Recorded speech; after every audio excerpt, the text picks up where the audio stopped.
주님, 이 자리에 오소서. 우리가 드리는 찬양과 영광의 시간을 받아 주옵소서. 아멘. 일어나시고 사장 부르겠습니다.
교독문 33번입니다.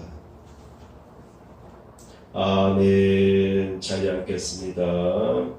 기도합니다. 하나님, 저희들을 사랑해 주셔서 오늘도 하나님의 택한 백성으로서 하나님을 찬양하는 자로서 세워주시니 감사합니다. 우리의 한 주간의 삶 속에서 하나님 앞에 부족했던 점들, 하나님 앞에 부끄러웠던 것들, 하나님 앞에 우리가 알고 짓거나 모르고 지었던 모든 죄악들을 용서하여 주시옵소서. 허물의 사함을 얻고 그 죄의 가림을 받은 자는 복이 있도다. 마음에 간사가 없고 여호와께 정죄를 당치 않은 자는 복이 있도다. 아멘. 찬송 315장입니다.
말씀 보겠습니다.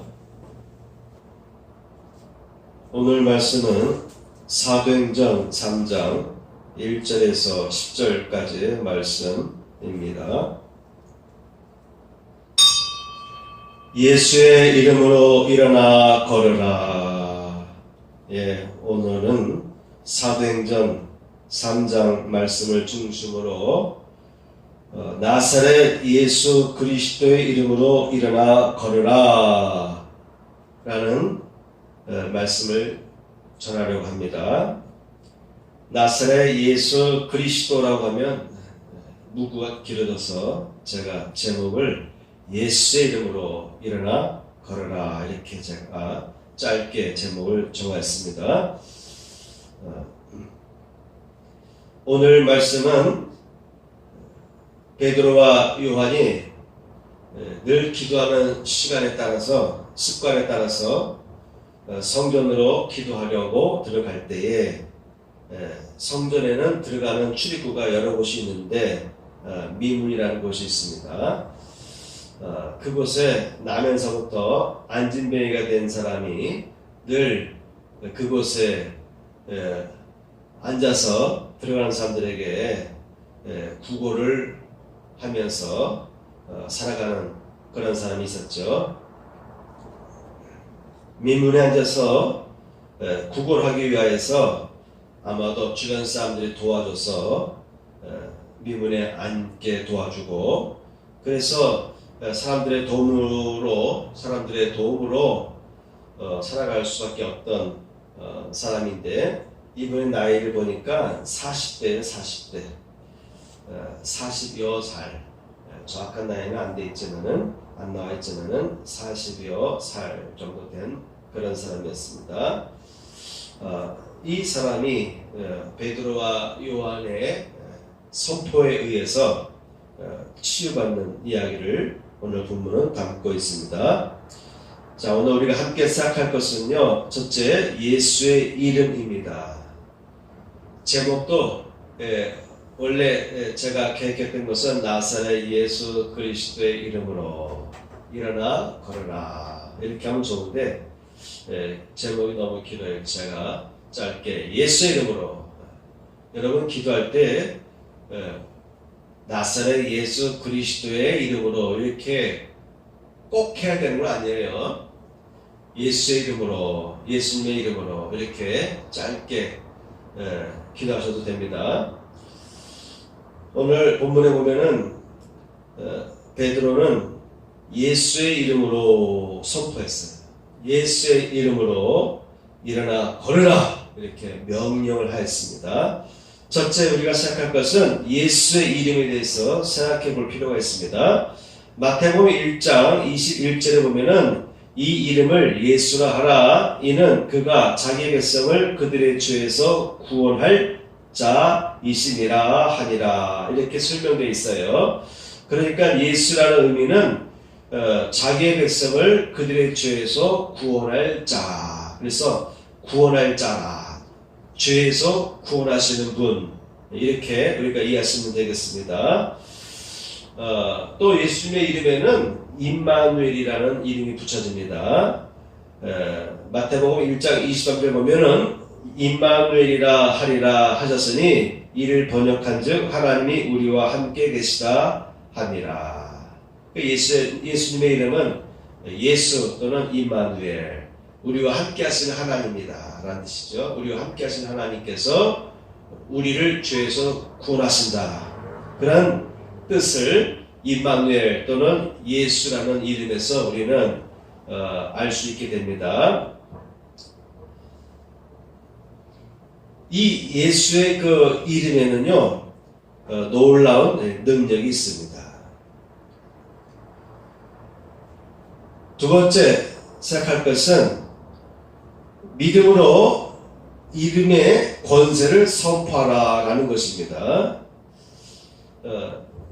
여러분, 우리가 예수님의 이름을 알고 또 예수님을 믿고, 그리고 우리는 수시로 급할 때마다 예수님 하고 기도할 수 있는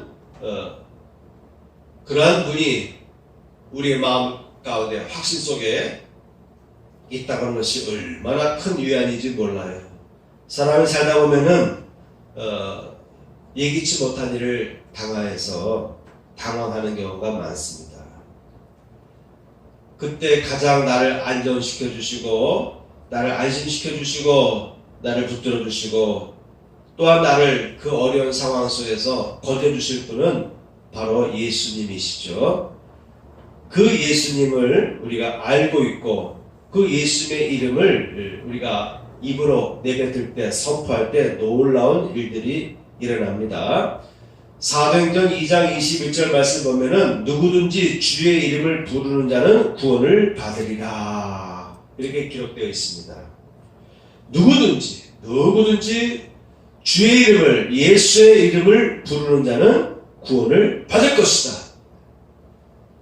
우리가 영원한 구원도 받지만은 또 현장에서 우리의 삶 속에서 예수의 이름을 부를 때 놀라운 일들이 일어납니다. 구원의 역사, 기적의 역사들이 일어납니다. 그래서 우리는 이 말씀을 붙잡아야 돼요. 누구든지 주의 이름을 부르는 자는 구원을 받을 것이다. 영원한 구원뿐만 아니라 여러분의 삶 속에서도 어려움 닥칠 때에 예수의 이름을 자꾸 부르시기 바랍니다.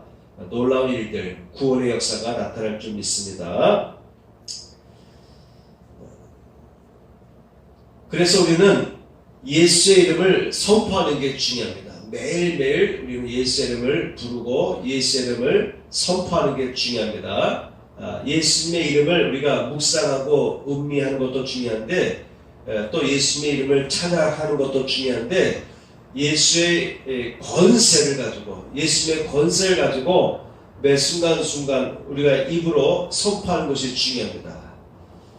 말로 할 수 없을 때는 말로 내뱉을 수 없을 때는 마음으로 정신력으로 예수의 이름으로 이렇게 선포할 수가 있겠습니다. 특히 우리가 악몽을 꿀 때 보면은 입이 안 움직여요.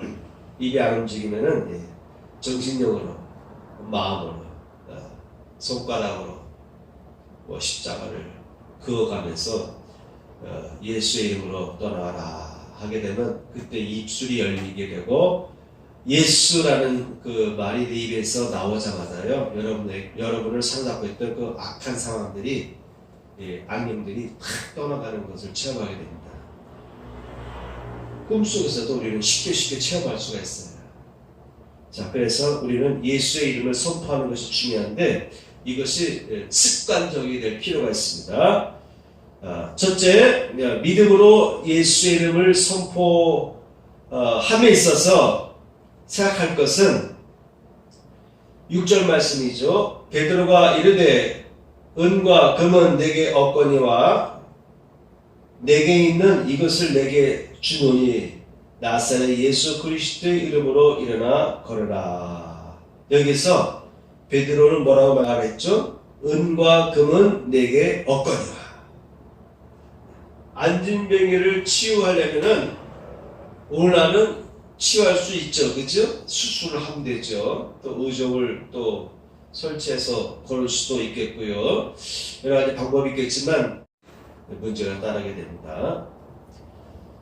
물론 이 당시에는 의학적인 그러한 기술도 극히 부족했기 때문에 돈이 있다고 해서 다 되는 것은 아닙니다. 그래도 예나 지금이나 어떤 문제를 해결하려고 하면은 첫째, 돈이 있나? 이 문제를 풀어갈 수 있는 물질이 내게 있는가? 내 주변에 있는가? 이것을 생각하게 되는 거예요. 그런데 베드로는 뭘 얘기했습니까? 은과 금은 내게 없거니와. 이 환자는 성전 민문에 앉아서 모든 사람을 돈으로 봤어요.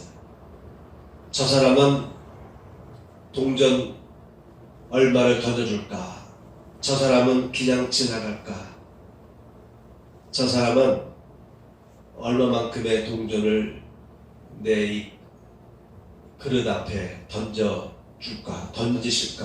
던질까? 뭐 이런 여러 가지 상상을 하면서 도와주세요 이렇게 요청을 하였을 것입니다. 놀라운 것은요, 하나님은 다 알고 계신다는 거예요. 이 사람은 모든 사람을 돈으로 봤어요.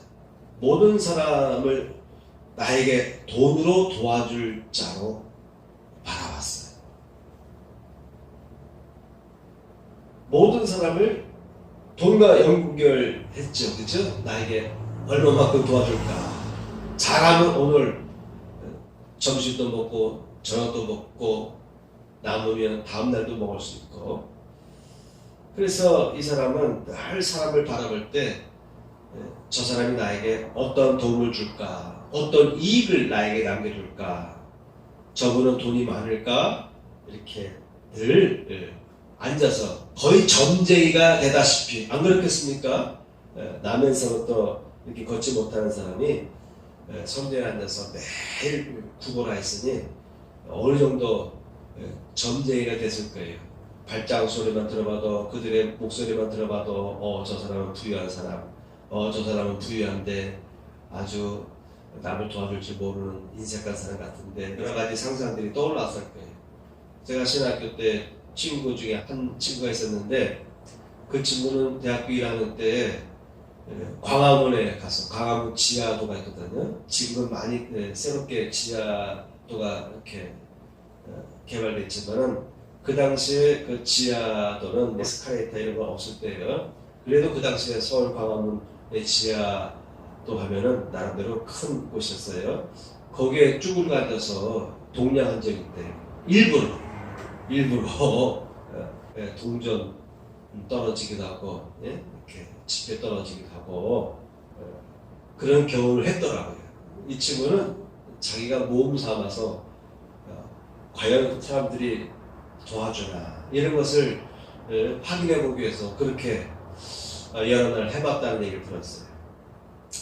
자, 사람을 바라볼 때 물질로 저분은 풍요할까 풍요하지 않을까, 나에게 이익을 줄까 이익을 주지 않을까, 늘 이런 것이 선입견이 돼서 사람을 바라보고 기대했던 사람입니다.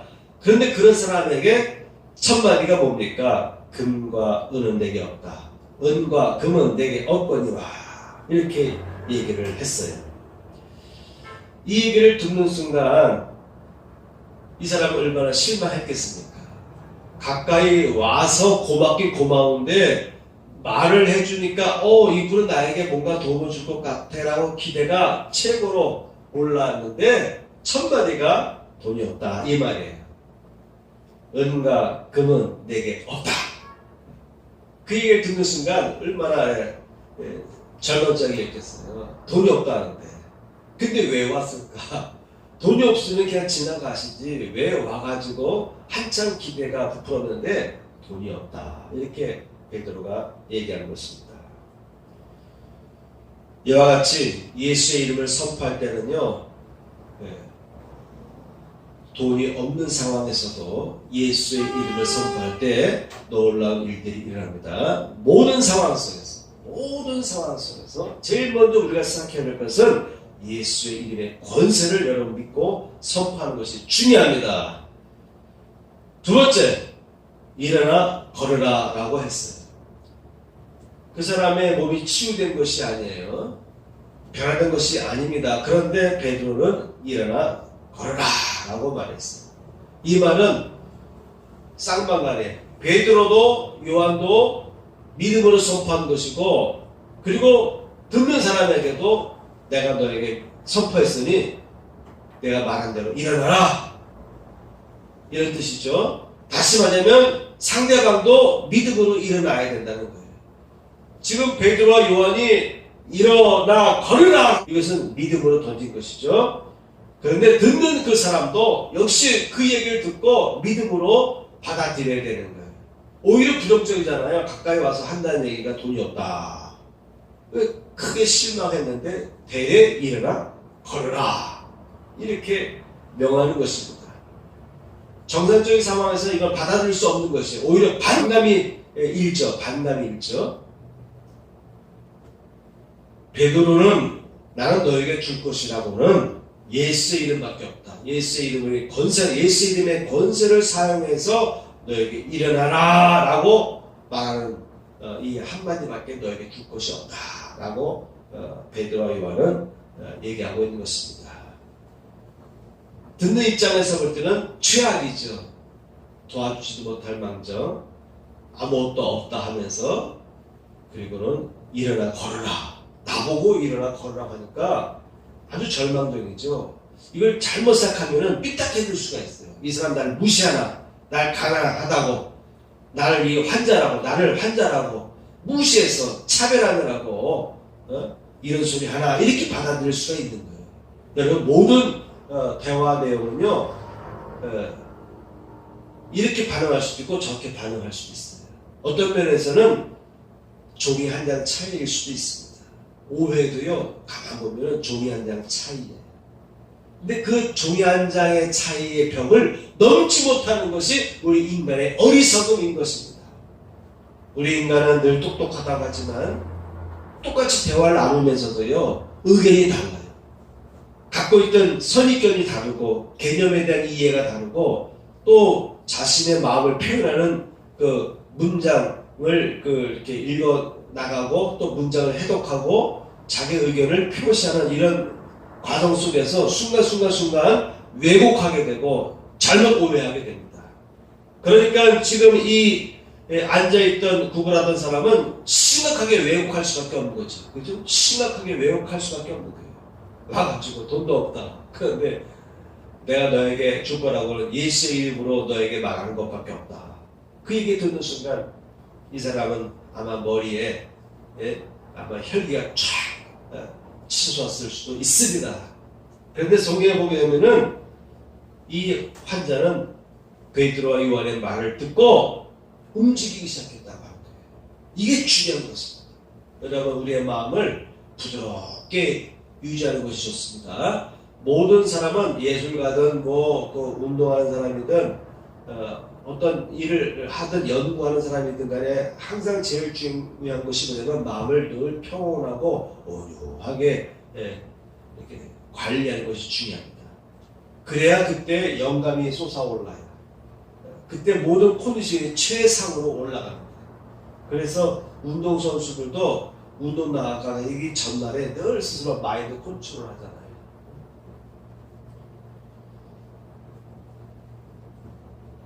이와 같이 일어나 걸으라고 하는 말을 하는데 여기에 놀라운 권세가 있다고 하는 것이죠.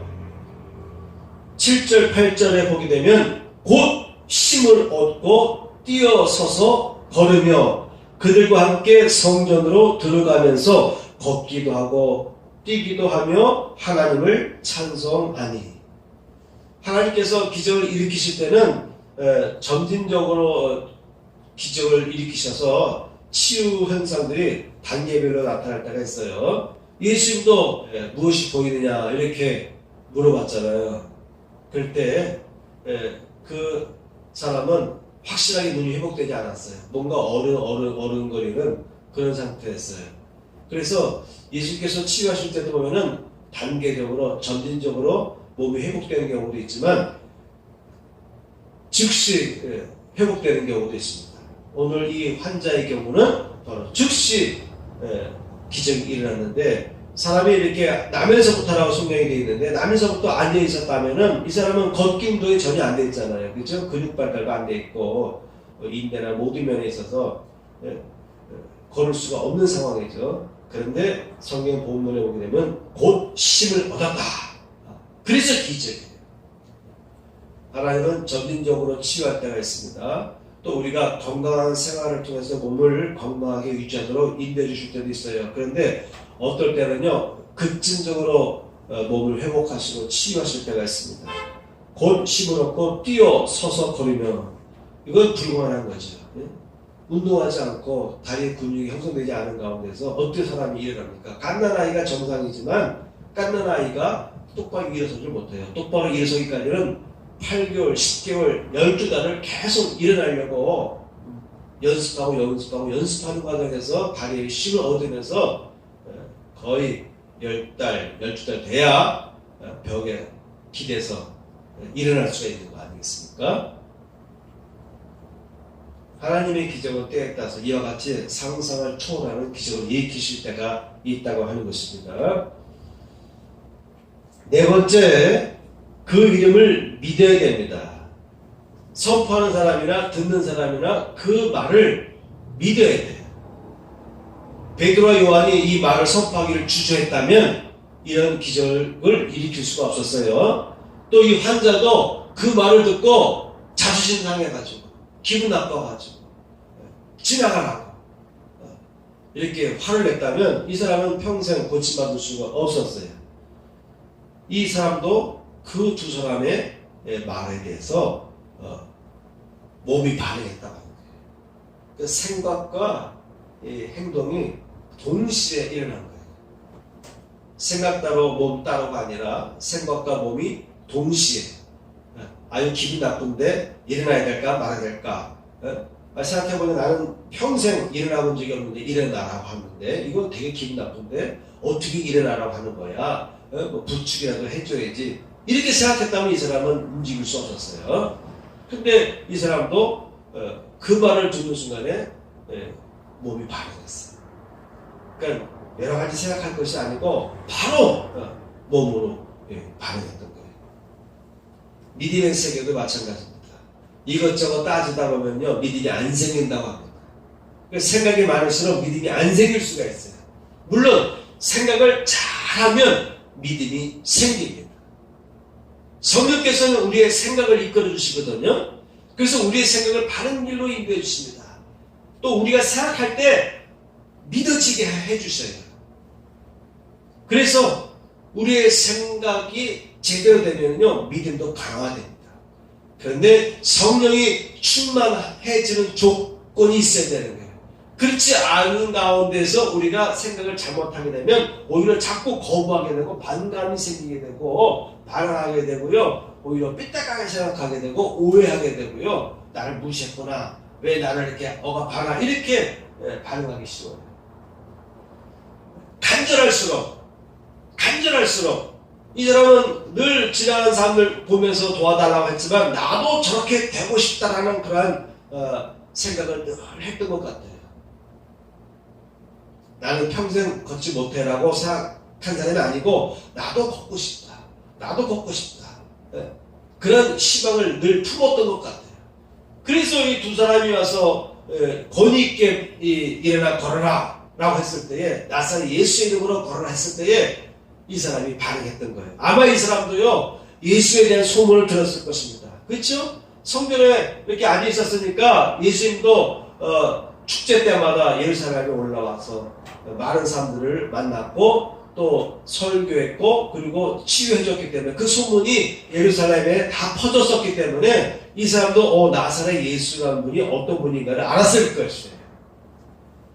그래서 나사렛 예수의 이름으로 일어나 걸어라 했을 때에 늘 그가 듣던 그 이름 그분이 나 같은 사람들도 일으켜주신대 치유해주신대 라고 하는 간증소리를 아마 사람 건너 사람들이 수근수근거리는 얘기를 통해서 들었을 것입니다. 나도 그 예수를 만났으면 좋겠다. 근데 이분은 예수를 직접 만날 수 있는 기회가 없었던 것입니다. 예수를 못 만났지만 그의 제자 베드로와 요한이 지나가는데 그분이 베드로와 요한인지를 몰랐겠죠. 예수님의 제자인. 그러나 어쨌든 이 두 사람이 지나가면서 예수의 이름으로 나사렛 예수 그리스도의 이름으로 일어나 걸어라 나왔을 때에 그의 몸이 반응할 수가 있었던 것입니다. 그러니까 이분은 아마도 평상시에 예수에 대한 이야기를 많이 들었을 것이고 나도 예수를 만나서 고침받고 싶다라는 그런 어느 정도의 그 소원, 믿음 이런 것들이 이분의 마음속에 있었던 것 같아요. 그래서 베드로와 요한은 다가가서 이 말을 선포할 수가 있었던 것이죠. 16절에 보게 되면은 3장 16절 보면은 그 이름을 믿음으로 그 이름이 너희가 보고 아는 이 사람을 성하게 하였나니 예수로 말미암아 난 믿으니 너희 모든 사람 앞에서 이같이 완전히 낫게 하였느니라. 그러니까는 베드로 하는 말이에요. 이 사람을 예수 그리스도의 이름으로 말미암아 난 믿으니 그러니까 나뿐만 아니라 이 환자도 그 믿음에 믿음으로 일어나라라고 하는 말에 반응했기 때문에 역시 이 환자도 믿음으로 반응했다 라는 것이죠. 그래서 예수로 말미암아 난 믿음이 너희 모든 사람 앞에서 이같이 완전히 낫게 하였느니라. 여러분, 성하여졌는데 베드로는 더 강조하여서 완전히 낫게 하였다 이렇게 설명하고 있습니다. 4장 10절에 보면은 너희가 십자가에 못 박고 하나님이 죽은 자 가운데서 살리신 나사렛 예수 그리스도의 이름으로 이 사람이 건강하게 되어 너희 앞에 섰느니라. 이제 베드로는 제사장들 앞에서요, 또 이 사람은 나사렛 예수 그리스도의 이름으로 건강하게 되었다라고 강조하고 있습니다. 성하였다, 완전히 나았다, 건강하게 되었다. 3번 강조하고 있죠. 이 사람이 완전히 치유됐던 것을 3번 강조하고 있습니다. 근데 어떤 것으로? 나사렛 예수 그리스도의 이름으로. 베드로는 나사렛 예수 그리스도의 이름을 강조했습니다. 왜냐하면 너희들이 십자가에 못 박힌 그 예수는 나사렛에서 나신 예수다. 근데 그분은 그리스도시다. 그리스도는 기름 부음 받은 자를 의미합니다. 기름 부음 받은 자는 두 종류의 그룹에게 기름 부음을 주시는데, 첫째는 왕에게 기름 부음 주고 두 번째는 제사장에게 기름을 붓습니다. 바로 너희가 처형했던 예수는 나사렛에서, 첫 동네 나사렛에서 자랐지만 태어난 것은 베들레헴에서 태어났죠. 그런데 이집트로 도망갔다가 헤롯이 죽은 후에 갈릴리 나사렛 지역에 와서 정착하며 살았습니다. 그래서 나사렛이라는 이름, 지명이 붙게 됩니다. 나사렛 사람. 그래서 나사렛, 갈릴리의 나사렛, 갈릴리에 있는 나사렛이라고 하는 첫 동네에서 자랐던 이 예수는 구원자인데 그리스도시다. 기름 부음을 받은 자다. 만왕의 왕으로서, 그리고 대제사장으로서 세워진 자다. 이것을 강조하기 위해서 나사렛 예수 그리스도의 이름으로 이 사람이 성화졌다, 완전히 치유됐다, 그리고 건강하게 되었다. 이렇게 강조하고 있는 것입니다. 세 번째 생각할 것은 성령 충만입니다. 이런 기적이 일어나려면 성령 충만한 상태에서 가능하다는 것이죠. 4장 8절 보면 이에 베드로가 성령에 충만하여 이르되 백성의 관리들과 장로들아. 베드로가 담대해졌어요. 예수께서 잡혔을 때는요, 그때는 베드로도 용기 있는 사람인데 막상 그 시종들이 와서 너도 예수를 따르던 자가 아니냐라고 했을 때 베드로가 3번씩이나 부인하지 않습니까? 용감했지만 결정적인 순간에 예수님을 모른다, 이렇게 3번씩이나 부인할 정도로 비겁했던 베드로입니다. 베드로뿐만 아니라 모든 제자들은요 무서웠어요. 그래서 그들은 마가야 다락방에 있을 때도요 좀 긴장하면서, 예수님께서 떠나지 말라고 했으니까 마가야 다락방에 있긴 있는데 이들은 긴장했어요. 그 문을 늘 이렇게 닫아놓고 이 사람들끼리 모여서 기도도 하고 앞으로 어떻게 우리가 살아갈까 이렇게 궁리하고 있던 사람들인데, 이분들에게 성령이 임하고 나니까 이분들이 두려움이 사라졌어요. 그래서 나가서 막 복음을 전하였습니다. 사장에도 보면은 베드로가 성령에 충만하여 백성들의 관리들과 장로들 앞에서 성령이 임하기 전까지는 두려웠어요. 그래서 그들은 다락방 안에 모여서 고민했던 사람들인데, 거기서 기도하다가 성령을 받고 나서는, 성령 충만해지고 나서부터는 이분들이 문을 열고 나가서 복음을 담대히 전하기 시작했습니다. 자, 여러분, 성령 충만하는 비결에 대해서 생각해 보고 마치겠습니다. 첫째, 사도행전 2장 1절 보면은 다 같이 한 곳에 모였더니 오순절날 성령께서 임하시는데 예수님께서는 너희는 성령이 임할 때까지 이 성을 떠나지 말라 이렇게 명하셨거든요. 그래서 이들이 예루살렘을 떠나지 아니하고 다락방에 이렇게 모여 있는데 2장 1절 보면은 다 같이 한 곳에 모여 있더니 라고 되어 있어요.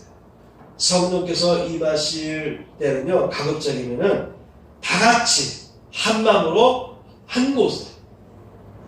오늘날은 지금은 비대면 시대라서 사방팔방으로 흩어져 있는 성도들이 어느 곳에 가서든지 유튜브를 통해서 인터넷을 통해서 예배를 보고 참여할 수도 있는데 정상적인 것은요 모이는 것입니다. 기독교의 특징은 모이는 것입니다. 종교마다 틀려요. 혼자 이렇게 수용하는 그런 길을 추구하는 종교도 있고 하는데 기독교만큼만은 모이는 종교입니다. 모이는 종교예요. 그래서 여러분 기도하시기 바랍니다. 하루속히 이 코로나 시대가 끝나게 하옵소서. 아마 우리나라도 보니까 뉴스 보니까 위드 코로나 그런 정책을 할 것 같죠, 그렇죠? 이미 예고하지 않습니까? 빨리 그런 시대가 왔으면 좋겠습니다. 기독교의 특징은 모이는 거예요. 한 곳에 흩어져서 만나는 것이 아니라 한 곳에 모여서 예배 드리는 것이 기독교 예배의 특징이다. 물론 그 장소에 없어도 이렇게 라디오를 통해서 또 비디오를 통해서 영상을 통해서 예배 드리는 것도 다 예배입니다. 그렇지만 성령의 충만한 사건이 일어났을 때의 모습을 보게 되면은 원초적인 모형을 보게 되면은 다 같이 한 곳에 모여서 기도할 때 그때 성령이 강하게 임하였다는 것입니다. 성령이 임했을 때의 특징은 불과 방황과 방언의 역사가 이 120명의 제자들이 모인 곳에 임하였습니다. 불의 혀 같은 것이 각사에게 임하며 바람같이 성령이 바람같이 그리고 그런 것이 임한 사람들마다 방언하기 시작했다라고 성경에 기록되어 있습니다. 그래서 성령 충만 또는 성령 세례 이렇게 묘사하고 있습니다. 세 번째, 규칙적인 기도 습관이 중요합니다. 오늘 본문에도 보면은 제9시 기도 시간이라고 되어 있죠. 유대인들의 9시는 우리나라 시간 따지면 6시간을 더하면 돼요. 그래서 9 더하기 6 하면은 오후 3시가 되는 거예요. 9시에다가 6시간 더하면은 오후 3시예요. 오후 3시에 가는데 1절 보니까 제9시 기도 시간에 라고 설명되어 있잖아요. 기도 시간에. 그러니까 습관적으로 베드로와 요한은 기도할 시간을 정해놓고 어디서? 성도에 들어가서 얼마든지 내가 앉아있는 곳에서 내가 머물고 있는 숙소에서 기도할 수가 있어요. 구약 성경에 보게 되면은 주로 사람들이 옥상에 올라가서 지붕에 올라가서 기도했습니다. 주로 지붕에 올라가서 기도하는 시간을 많이 갖고 그랬습니다. 그러니까 사람들이 자기가 머무는 곳에서 옥상에 가서 또는 골방에서 다락방에서 기도할 수도 있어요. 안방에서 기도할 수도 있고. 그런데 이 베드로와 요한은 구태여 성전으로 걸어갔습니다. 그래서 여러분 이 코로나 시대에 우리가 비대면 예배를 드리기도 하고 또 영상으로 예배도 드리죠. 좋은 점은 예배 시간에 놓쳤던 부분을 다시 영상을 통해서 설교를 드리면 더 이해가 되죠. 또 잘 못 알아듣는 부분이 있으면 다시 반복해서 들어보면 충분히 이해가 되죠. 그래서 이런 영상 예배 자료가 신앙에 도움을 줍니다. 놀라운 축복이죠. 축복이죠. 그렇지만도 현장에서 드리는 예배가 대단히 중요한데 베드로와 요한은 규칙적으로 성전 안으로 들어갔다고 하는 것입니다. 얼마든지 방구석에서 다락방에서 내가 좋아하는 장소에서 기도할 수도 있었는데 이 시간만큼만은 성전으로 갔다. 다시 말하면 기독교 특징은 뭐라고요? 모이는 곳이다. 한 장소. 오늘날로 말하면 교회.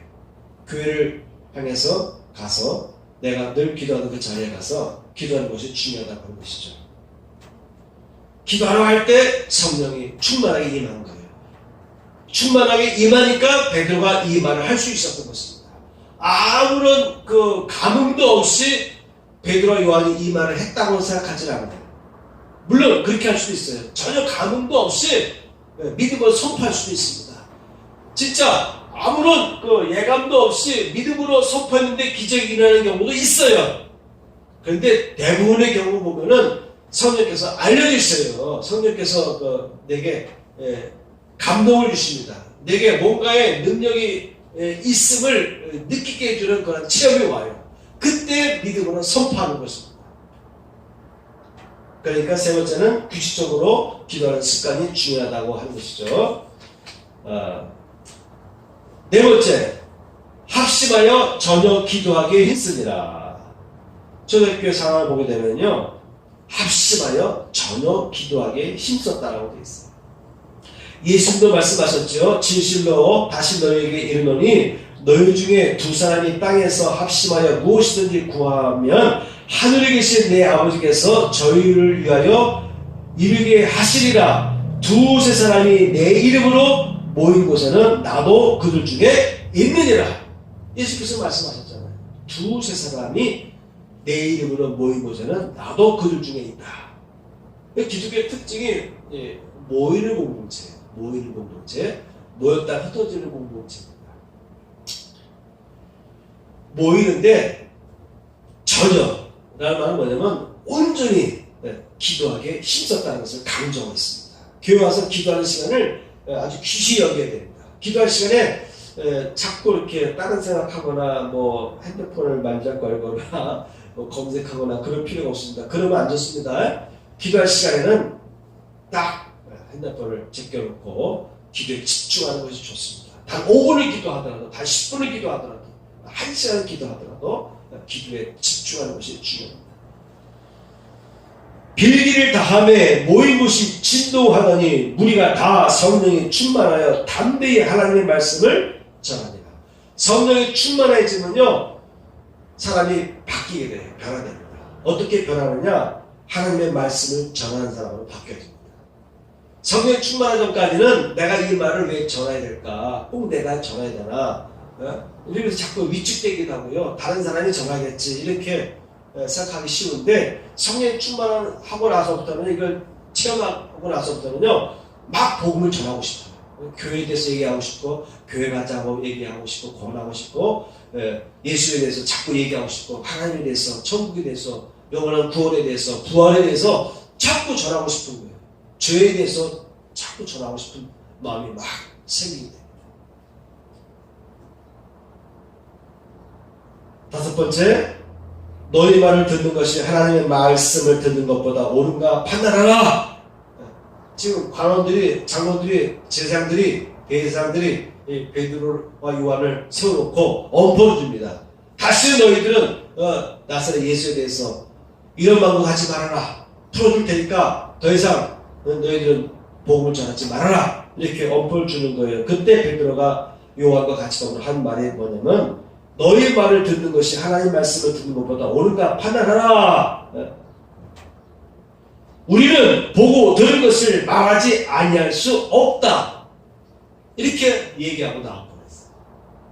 위협 앞에서, 제사장들의 위협과 엄포 앞에서도 담대히 우리는 체험한 것을 받은 은혜를 전할 수밖에 없다. 이렇게 과감하게 말할 수가 있었습니다. 성령 충만하려면은 이런 확고한 의지가 또 세워져야 됩니다. 성령이 충만한 상태가 계속 유지되려면, 성령의 충만한 상태가 계속 유지되려면 이와 같은 확고한 믿음을 포기하지 않고, 타협하지 않고, 굴하지 않고 끝까지 밀고 나갈 수 있는 그 순수성이 중요합니다. 여섯 번째, 안수받을 때 성령의 충만한 역사가 일어납니다. 사도행전 8장 17절 보면, 이에 두 사도가 그들에게 안수함에 성령을 받는지라.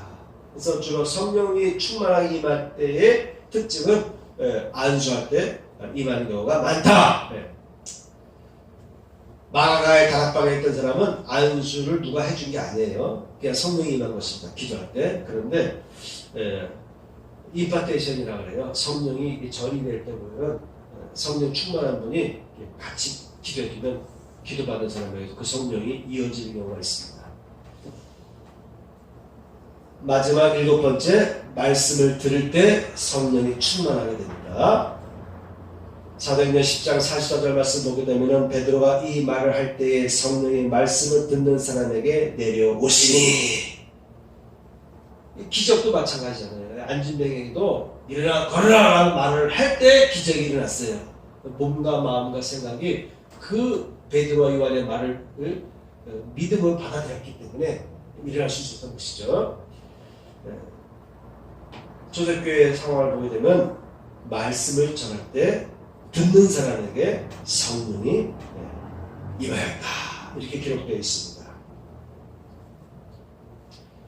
성령 충만한 상태를 유지할 필요가 있습니다. 자, 여기서 결론.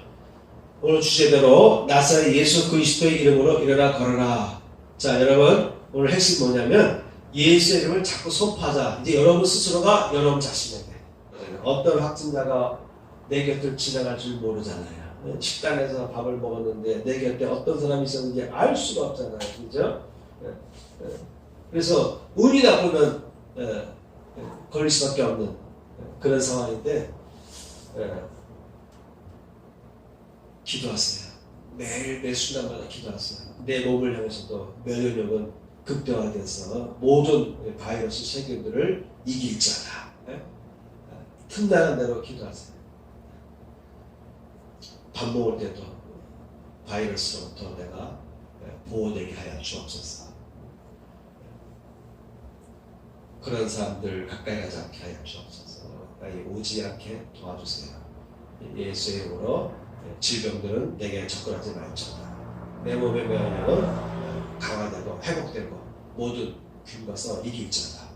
이렇게 자꾸 예수의 이름으로 선포하시 바라고, 일하다가도 스트레스 주는 사람들 있잖아요. 그렇죠? 직장에서 사업하다 오면은 고객이든 또 같은 동료든 간에 그런 사람들이 있으면 자꾸 예수의 이름으로 선포하세요.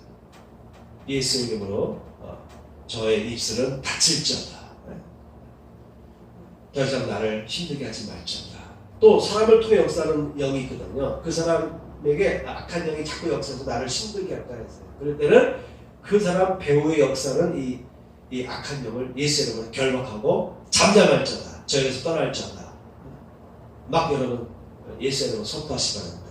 그래서 일상생활에서 자꾸 예수의 이름을 선포하는 것이 중요합니다. 이것이 습관화되는 것이 중요합니다. 이걸 자꾸 선포하게 되면요, 오늘 성경 말씀에 뭐라고 했습니까? 이 믿음에서 이런 능력이 나왔다. 이 사람을 성취했던 것은 바로 나사렛 예수 그리스도 안에 있는 이 믿음을 통해서 이런 능력이 흘러나왔다 라고 베드로와 요한이 설명하고 있지 않습니까? 이 능력들이 여러분 일상생활 속에서 매 순간순간 잠잘 때도, 앉아서 공부할 때도, 혼자 이렇게 차 마실 때도, 틈틈이 어떤 위기를 느낄 때마다, 힘들 때마다 자꾸 예수 이름으로 선포하세요. 마음이 자꾸 흥분하게 되면 예수 이름으로 잠잠해질 자다. 내 마음은 온유해질 자다. 분노하지 말 자다. 자꾸 의심이 생기면 의심의 영은 떠나갈 자다.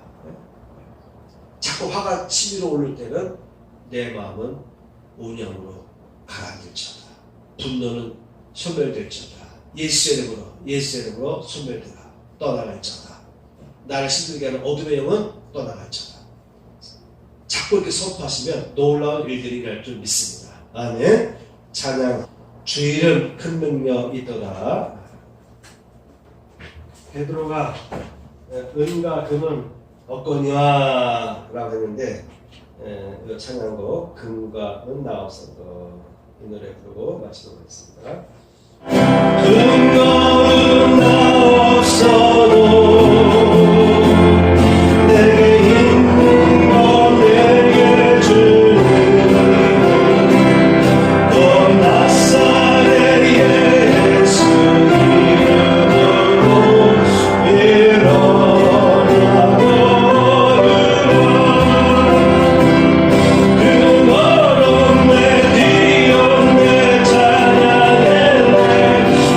Oh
말씀입니다.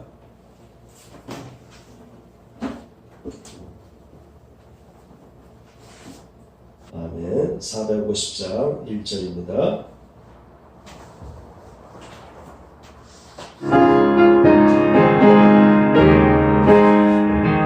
내 평생 소원 이것뿐 주의 일하라. 이 세상 이별하는 날 주 앞에 가리라.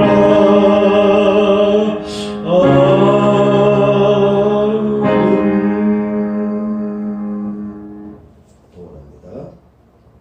할렐루야. 하나님 아버지, 오늘도 저희가 성령 충만을 사모하며 예수의 이름을 선포하기를 원하는 마음으로 이 자리에서 말씀을 들었고 또 하나님 앞에 귀한 예물을 드립니다. 주여, 이 시간 드려진 예물을 받으시고 축복하여 주시되 11조 드리는 손길마다 하나님이여 11조의 축복이 임하게 하여 주옵소서. 드려지는 감사와 주의 예물 분양하여 주시고 하나님이여 이 자리에 참여한 모든 성도들과 더불어서 놀라운 축복의 역사가 임하게 하여 주옵소서. 이제는 우리 구주 예수 그리스도의 은혜와 하나님 아버지의 극진하신 사랑과 성령님의 감동감화 역사심이 이 자리에 참여한 성도들 위해 함께 하시기를 축원하옵나이다. 아멘.